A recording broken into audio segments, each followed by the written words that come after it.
Donc là, je rafraîchis mon levain. Donc je lui ajoute eau et farine. Voilà la texture après que j'ai rajouté seulement l'eau. C'est une texture qu'on pourrait penser pâte à crêpes, mais c'est plutôt une texture de lait. Un tout petit peu moins liquide que de l'eau. C'est comme du lait. Donc là, j'ai mis le même poids en farine que le poids d'eau. Donc on peut s'imaginer, on a l'impression qu'il y a trop de farine et que ça va être très épais. Mais en fait, je fais avec le manche de la cuillère pour pouvoir mieux avoir plus d'amplitude. Voilà, là, ça commence à faire une pâte. La texture, j'ai du mal à dire à quoi ça pourrait ressembler. Voilà, tu vois, c'est pas liquide, c'est pas trop ferme. Et alors quand je le mélange, j'essaie un peu de faire comme une mousse, de rajouter de l'air dedans. Voilà. Après, on peut faire avec les mains aussi, c'est d'ailleurs assez agréable, parce que les micro-organismes, bactéries qu'il va y avoir sur les mains vont aussi du coup aider la farine donc à fermenter, le vin à fermenter. Après, c'est un petit peu chiant à rincer. Voilà. Donc hop, et ensuite je finis à la main. En fait aussi pour à la main, avec mes ongles, je fais ça comme ça. Comme ça ensuite quand le levain pousse en hauteur, bah, je peux voir, parce que si c'est comme ça, bah, en fait on ne voit pas la pousse. Alors que si c'est comme ça, on peut avoir une idée de la pousse.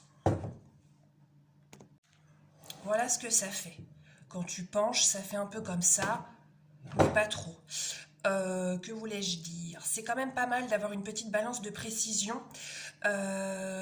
Bon, pour le levain, pas forcément, mais moi, ma balance, pas de précision, elle est pourrie.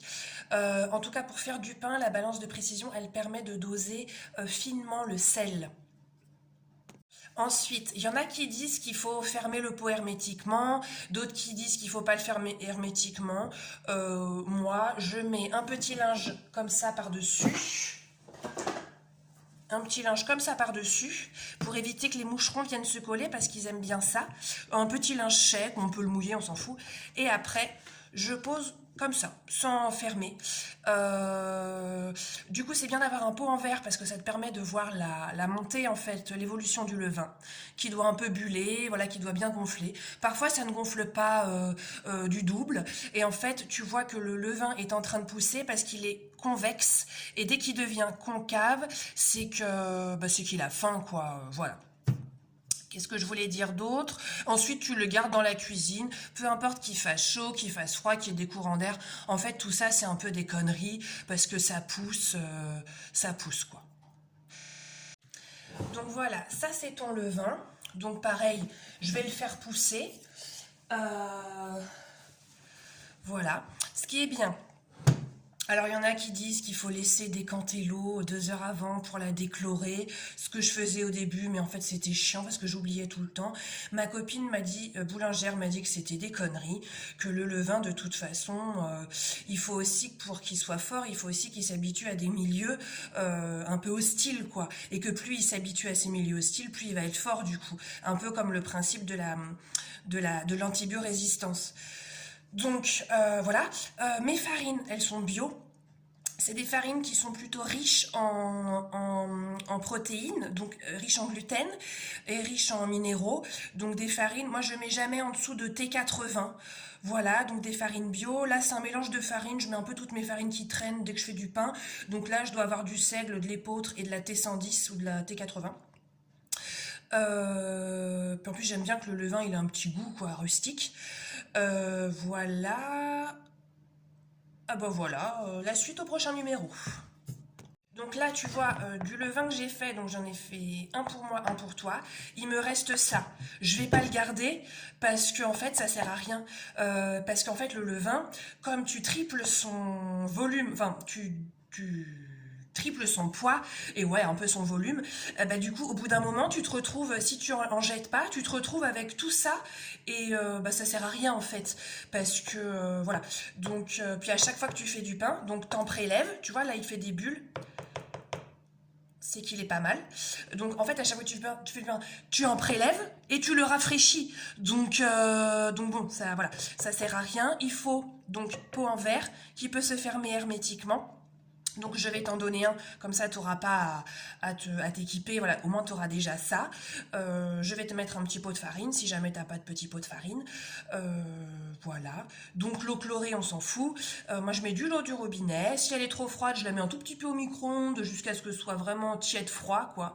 Voilà. Puis on mélange bien, on le travaille pas trop. Après bah, tu le laisses pousser et ensuite bah, soit tu le fermes hermétiquement et tu le gardes comme ça, soit tu le fermes hermétiquement et tu le laisses au frigo. Moi là je fais un test.